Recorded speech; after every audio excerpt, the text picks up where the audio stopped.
నిన్న జరిగిన 4 గంటల 15 నిమిషాలకి మన స్టీల్ ప్లాంట్ మెల్టింగ్ షాప్ 1 దగ్గర ఒక సడన్ ఎక్స్ప్లోజన్, లిక్విడ్ మోల్టెన్ స్టీల్ని పట్టుకుని ఒక బకెట్ లాంటిది ఉంటుంది, దాని ల్యాడర్లో అది బ్లాస్ట్ అయింది.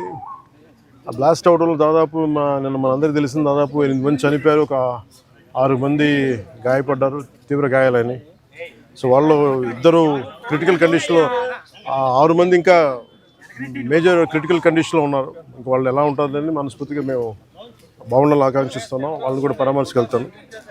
అలాగే ఇంకొక 2 ఇప్పుడే ఇందాక కిమ్స్లో చూసి రావడం జరిగింది. వాళ్ళ ప్రాణాపాయానికి బయటపడ్డారు. ఇప్పుడు ఇందాక లోపలికి పోయి మొత్తం చూస్తూ ఉంటే కార్మికులు కూడా కొంతమంది ఇంటరాక్ట్ అయ్యారు.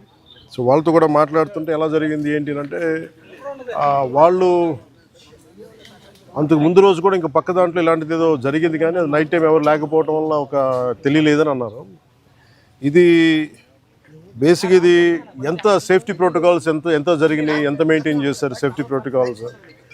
అలాగే మేజర్ కనిపించేది అప్గ్రేడేషన్ ఆఫ్ స్టీల్ ప్లాంట్ మేజర్గా చూస్తుంటే ఇప్పుడు దాకా నేను దారిలో నిన్న నుంచి అడుగుతూ ఉన్నాను, అసలు ఇలాంటి సంఘటన ఎక్కడైనా జరిగిందా, ఇంతకుముందు జరిగిందా అంటే లాస్ట్ 33 years 36 yearsలో ఎక్కడ జరగలేదు ఇలాంటి ఇన్సిడెంట్ అని చెప్తా ఉన్నారు నాకు వచ్చిన ఇన్ఫర్మేషన్. ఇలాంటి పర్టికులర్ స్టీల్ ప్లాంట్ బిలాయ్ ఉంది, కానీ మిగతా అన్ని కొంచెం డిఫరెంట్ స్టీల్ ప్లాంట్స్, వాటి మెషినరీ కానీ వాటి అప్గ్రేడేషన్ కానీ కొంచెం డిఫరెంట్గా ఉంటుంది. దీనికి లాగా ఉండేది ఒక బిలాయ్ తప్ప మిగతాయి కొత్తగా ఉంటాయి. అదే చెప్పారు, ప్యారలల్గా మిగతా చోట్ల ఎక్కడ జరుగుతున్నాయని. చైనాలో కూడా జరిగింది, కానీ ఇంకొక ఫ్రాన్స్లో కూడా జరిగింది, కానీ ఇలాంటి సంఘటన అయితే జరగలేదు. ఈ పర్టికులర్ ల్యాడల్, ఈ మోల్టెన్ లావాని క్యారీ చేసే బకెట్, ఏమన్నా చేసే ల్యాడల్ అనే బకెట్ ఇప్పుడు బ్లాస్ట్ అవటం చూడలేదు, ఇప్పుడు జరగలేదని చెప్తా ఉన్నారు. అక్కడ ఒక డిఫరెంట్ బ్లాస్ట్ జరిగినాయి, బట్ ఈ కైండ్ ఇప్పుడు జరగలేదు. అందుకని ఇప్పుడే బొకారో స్టీల్ ప్లాంట్ నుంచి నాకున్న ఇన్ఫర్మేషన్, ఒక 3 men కమిటీ ఒకళ్ళు వచ్చి ఫామ్ చేస్తే వాళ్ళు ప్రిలిమినరీ ఇన్వెస్టిగేషన్స్ కూడా వస్తారు. ఏ నేపథ్యంలో జరిగినాయి, సేఫ్టీ ప్రోటోకాల్స్ ఎలా ఉన్నాయి, సేఫ్టీ ఆడిట్ ఎలా జరిగింది, ఇవన్నీ పరిగణలోకి తీసుకొని వాళ్ళు చేశారంటే ఇవన్నీ సీరియస్ ఇష్యూస్ కాబట్టి కూర్చోబెట్టి ఒక ప్రెస్ మీట్లో ఇది ఒక ఎమోషనల్గానో ఏదైనా కూర్చోబెట్టి సడన్గా ఒక మాట అనేయకూడదు. అది మా అందరి మీద బాధ్యత ఉంది. అందుకని ముందు ప్రభుత్వ పరంగా కానీ మొత్తం అసలు ఒక్కొక్క రెగ్యులర్ ఎంప్లాయీస్ ప్రాణాలు కోల్పోయిన వాళ్ళందరికీ కూడా 1,72,00,000 వారికి అందజేయడం జరుగుతూ ఉంది.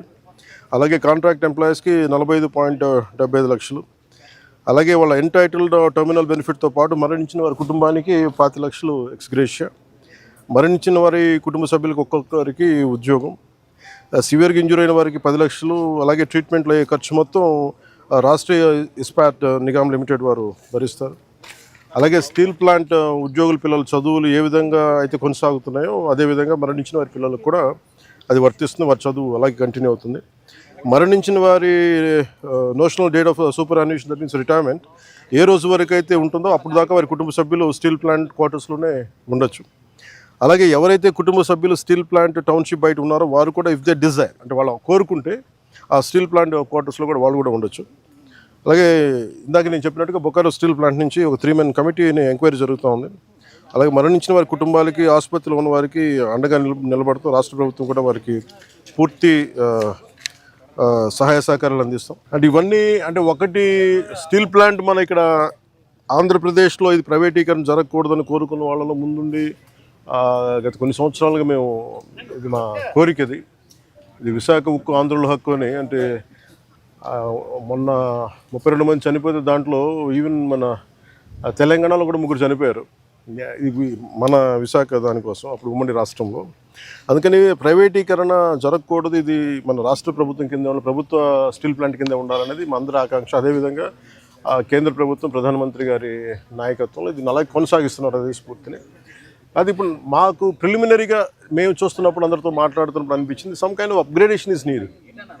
అలాగే క్యాప్టివ్ మైండ్స్ ఉండాలి అంటే అది ఏ స్థాయిలో ఎందుకు జరగలేకపోతుంది అని అనడానికి, అంటే ప్రభుత్వ పరిశ్రమలు కానీ ఎందుకు కాయలా పడుతున్నాయి, ఎందుకు వెనకబడుతున్నాయి అంటే ఆఫ్కోర్స్ సర్టన్ మేనేజ్మెంట్ ఇష్యూస్ కావచ్చు, లేదంటే ఓవర్ ఎక్సెసివ్ లోడ్ ఏదైనా ఉందా, ఇవన్నీ ఎందుకంటే కూర్చోబెట్టి ఒక కోణంలో నుంచో ఒక దృక్కోణం నుంచో చూస్తే సరిపోదు. సో దీనికి సంబంధించి నేను ఇందాక మన సోదరులు మనోహర్ గారితో మాట్లాడుతూ ఏం చేద్దామంటే ఒక్కసారి నేను స్టీల్ ప్లాంట్ కార్మికుల అసలు ఏంటి మీరు స్టీల్ ప్లాంట్ గురించి మీ అభిప్రాయాలు ఏంటి, మీ సమస్యలు ఏంటి అనేది నేనే ప్రత్యేకించి ఈ గొడవ కొంచెం వీళ్ళందరికీ మన మెడికల్ ట్రీట్మెంట్ అంతా అయ్యి కొన్ని రోజులు అయ్యాక ఖచ్చితంగా నేను నేనే కాల్ఫర్ చేస్తున్న ఒక మీటింగ్.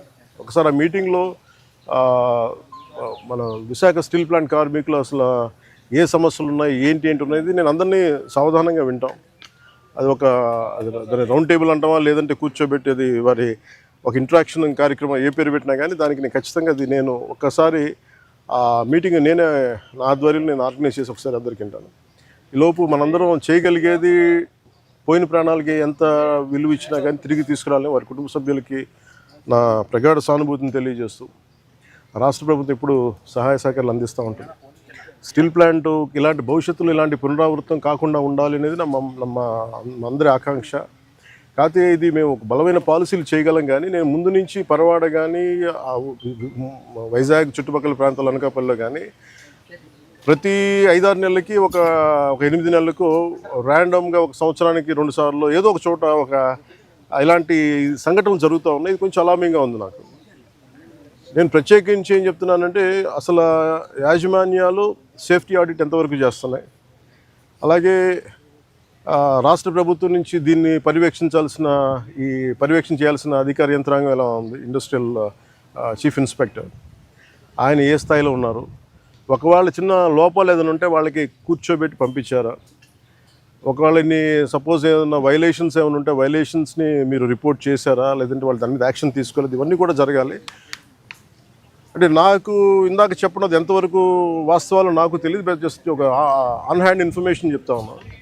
ఇక్కడ వైలేషన్స్ ఉన్నాయి, మేము ఒక ఫ్యూ మంత్స్ బ్యాక్ చెప్పాం, 6 months బ్యాక్ ఒకటి తెలియజేసాం, ఎవరో రెస్పాండ్ అవ్వలేదు అంటే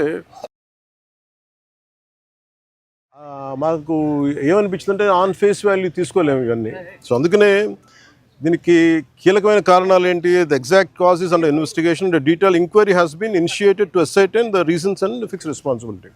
అంటే ఎవరైతే నాకు ఆఫ్ హ్యాండ్గా చెప్పారో ఇవన్నీ కూడా కమిటీకి నివేదిక ఇచ్చినప్పుడు ఖచ్చితంగా దాంట్లో పరిగణలో తీసుకుంటారు. ఎందుకంటే ఇది కూర్చోబెట్టి నేను ఇది పొలిటీషియన్స్ కానీ లేదంటే నా పదవి నాలాంటి అంటే దీనికి మేము పై స్థాయి నుంచి చూడగలం తప్ప దీన్ని లోతుపాతులు అర్థం చేసుకునే ఒక అధ్యయన బృందమే వాళ్ళు దీంట్లో ఎక్స్పర్టీస్ ఉన్న వాళ్ళే మాట్లాడాలి దీని గురించి. కాకపోతే నా ఇంటెన్షన్ ప్రతిసారి ఏంటంటే ప్రతిసారి ఇలాంటి దుర్ఘటన జరిగినప్పుడల్లా మనం బాధపడుతున్నాం కానీ పునరావృతం కాకుండా ఏమేం చేయగలగాలి, ఎలాంటి చర్యలు తీసుకోవాలి, ఇది మటుకు ఇది నిరంతర పహారా. ఇది అంటే ఇది ఒకసారి నిర్లక్ష్యం కూడా కాకపోవచ్చు, ఒకసారి మెటల్స్ వాటి తీసుకునే వాటి ప్రభావం ఎలా ఉంటుంది, వాటి యాక్షన్ ఎలా ఉంటుంది, వాటి రియాక్షన్ ఎలా ఉంటుంది, always it is certain accidents జరుగుతూ ఉంటాయి. It always surprises. అంటే ఎంతమంది మేధావులు కూర్చున్నా కానీ శాస్త్రవేత్తలు కూర్చున్నా కానీ వాళ్ళు ఎప్పుడు అర్థం చేసుకోవడానికి ఒక కొత్తది సంఘటన జరుగుతూ ఉంటుంది. ఆ కోణంలో కూడా చూడాలి దీన్ని. ముఖ్యంగా కెమికల్ ఇండస్ట్రీస్ కానీ పరవాడలో కానీ ఇవి ఒకటికి యాజమాన్యాలు 1కి 10 సార్లు చూసుకోవాలి. అందుకని ఇలాంటి పునరావృతం కాకుండా ఉండాలని మనస్ఫూర్తిగా మేము అందరం కోరుకున్నాం. మరోమారు నేను మీకు మాటిస్తున్నాను, స్టీల్ ప్లాంట్ కార్మికులందరితో కూడా నేను ప్రత్యేకించి కూర్చుంటాను. ఒక అవసరమైతే ఒకే రోజు అందరూ తీసుకోలేను కాబట్టి ఒక కనీసం అటెస్ట్ ఒక 4-5 గంటలు కూర్చుంటాను. ఇంకా నీడెడ్ అవసరం అనుకుంటే ఇంకో రోజు కూడా దీన్ని ఎక్స్టెండ్ చేసుకొని నేను దీని మీద నేను మీ సమస్యను సంపూర్ణంగా అర్థం చేసుకోవడానికి దాన్ని ముందుకు తీసుకెళ్తాను. ముందు ఇదంతా అవనివ్వండి. అంటే ఇప్పుడు ఈ కమిటీ అయింది ఏం లేదంటే నాకు రేపేం చెప్పేసి ఎల్లుండి అని చెప్పేసి, కానీ నాకేంటంటే ఇప్పుడు కమిటీ వస్తుంది కదా బుకారం స్టీల్ ప్లాంట్ నుంచి. ఆ కమిటీ అంతా వచ్చిన తర్వాత ముందు దీని మీద ఒక సంపూర్ణమైన ఒక స్పష్టత వచ్చిన తర్వాత దాని తర్వాత తీసుకుంటాం.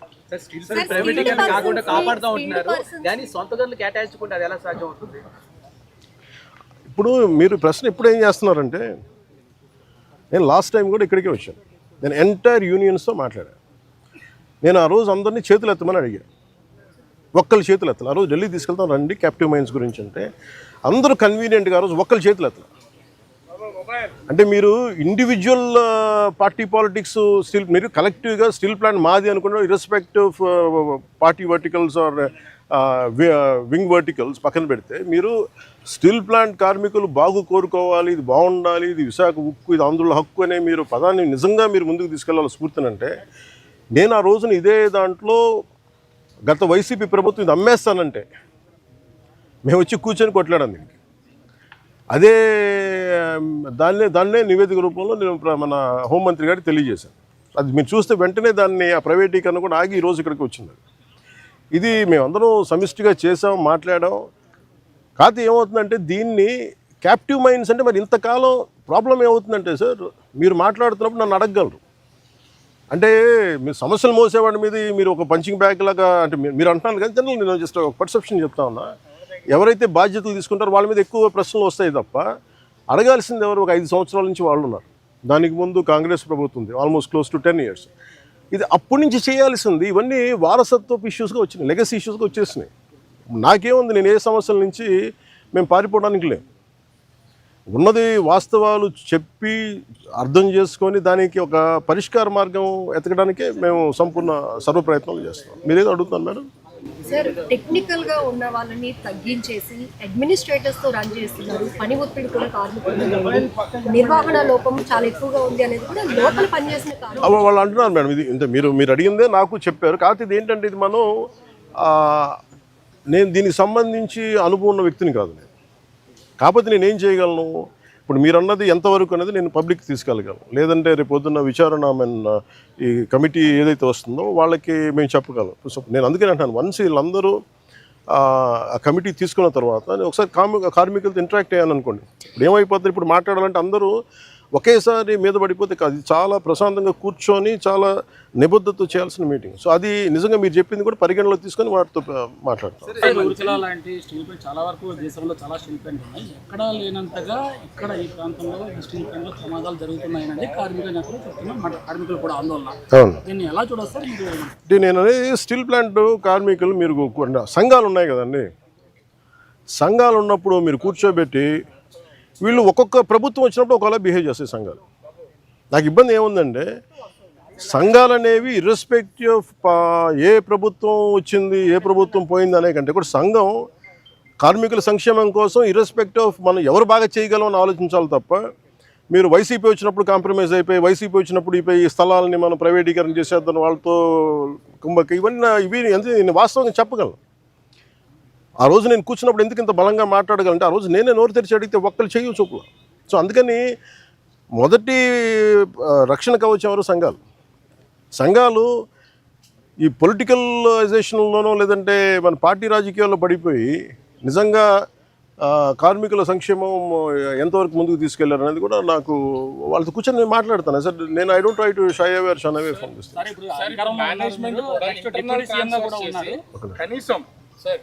మేనేజ్మెంట్ కూడా ఇంటర్నల్ ట్రాన్స్ఫర్ చేస్తుంది. అసలు సంబంధం లేనటువంటి డిపార్ట్మెంట్ని డిప్లాయ్ చేయడం వల్ల ఈ ప్రమాదం జరిగింది అనేది, చనిపోయినటువంటి వాళ్ళు కూడా అట్లాంటి వ్యక్తి ఒకరు ఉన్నారనేది ఇప్పుడు కార్మికులు చెప్తున్నటువంటి మాట. అంటే ఇప్పుడు స్టీల్ ప్లాంట్ యాజమాన్యం కూడా ఈ ఎంప్లాయీస్ విషయంలో కొంత అలసత్వం వహిస్తుంది అనేది ప్రధానమైనటువంటి మాట. దీని మీద అసలు ఏమన్నా మేనేజ్మెంట్తో మాట్లాడడం కానీ అంటే ఇవన్నీ సార్, ఇవన్నీ కూర్చోబెట్టి మనం ఇలాంటి సంఘటన జరిగినప్పుడు మాట్లాడతాం. సంఘటన జరిగినప్పుడు అన్నీ బయటకు. నేను ఏమంటానంటే who is the first line of defence ఇక్కడ మీరు చెప్పండి. ఫస్ట్ లైన్ ఆఫ్ డిఫెన్స్ ఎవరు? కార్మిక సంఘాలు, యూనియన్స్. వాళ్ళ పనులు సరిగ్గా చేస్తున్నాయా లేదు ఇవన్నీ వాళ్ళు మాట్లాడాల్సింది. వాళ్ళు ఆ రోజు నేను వచ్చి కూర్చున్నప్పుడు నేను ఇదే చెప్పాను, మాకు ఇన్ని సమస్యలు ఉన్నాయి. ఓకే, మన అందరం కింద పెడతాం, మీద పెడతాం, వెళ్తాం, 10 సార్లు ఒక నెగోసియేషన్ జరుగుతాయి. అసలు సమస్యని మీరు ఇవన్నీ చెప్పకుండా మీకు అన్యాయాలు ఇవి జరిగిపోతున్నాయి అంటే నేను అనేది ఏంటంటే మీరు ఒక లాజికల్గా ఒక రేషనల్గా మాట్లాడకుండా పూర్తి ఎమోషన్ మీదను ఇలా కూర్చొని మాట్లాడితే కాదు. కూర్చోబెట్టి లాగ్ బుక్స్ తీసుకోవాలి, ఏమేం జరిగినాయి, నిజంగా మీరు చెప్పినట్టుగా అడ్మినిస్ట్రేటివ్ జాబ్ని పెంచి స్కిల్డ్ లేబర్ని లేకుండా చేస్తారు. ఇవన్నీ ఏంటంటే మనం ఆఫ్ ద హ్యాండ్ ఇలాగ మనం కూర్చొని ఇది మీడియా ట్రయల్ కాదు, లేదంటే సోషల్ మీడియా ట్రయల్ కాదు. It should be a very deep investigative approach with committee of experts has to happen. దీనికి పొలిటికల్ విల్ ఉండాలి. దీనికంటే నేను ఈ రోజుకి చెప్తాను కదా, ఇండివిజువల్గా మేము యాజ్ జనసేన పార్టీ ఈరోజు మేము ప్రభుత్వంలో భాగస్వామ్యం అయినా కానీ మేము ఎక్కడ దీన్ని షన్ చేయట్లేదు. More than willing to understand. మేము పదే చెప్పాం కేంద్ర ప్రభుత్వానికి, ఏది అధికారంలో లేనప్పుడు చెప్పాం, ఇది మీరు దయచేసి దీన్ని, ఇది ఒక హార్డ్ కోర్ మేము త్యాగాలతో వచ్చింది, ఇది మీరు దయచేసి దీన్ని చూడండి అంటే మేము దాన్ని స్ఫూర్తిని వాళ్ళు గౌరవించారు. ఈరోజు ఉంది అంటే ప్రైవేటీకరణ కాకుండా ఉండాలంటే. కాకపోతే దీన్ని కాపాడుకోవాల్సింది కూడా ఒక నిజంగా అన్డ్యూ డిమాండ్స్ ఏమైనా ఉన్నాయా, జెన్యున్ డిమాండ్స్ ఉన్నాయా, ఇవన్నీ కూడా చాలా నిబద్ధతతో కూర్చొని చేయాలి సార్. చాలా కన్సల్టేషన్స్, చాలా డెలిబరేషన్ జరగాల్సిందే. అందుకని నాకు స్టీల్ ప్లాంట్ చాలా అద్భుతంగా ఉండాలి, ఇలాంటి ప్రమాదాలు జరగకూడదు అనేది మా అందరి ఆకాంక్ష. Thank you.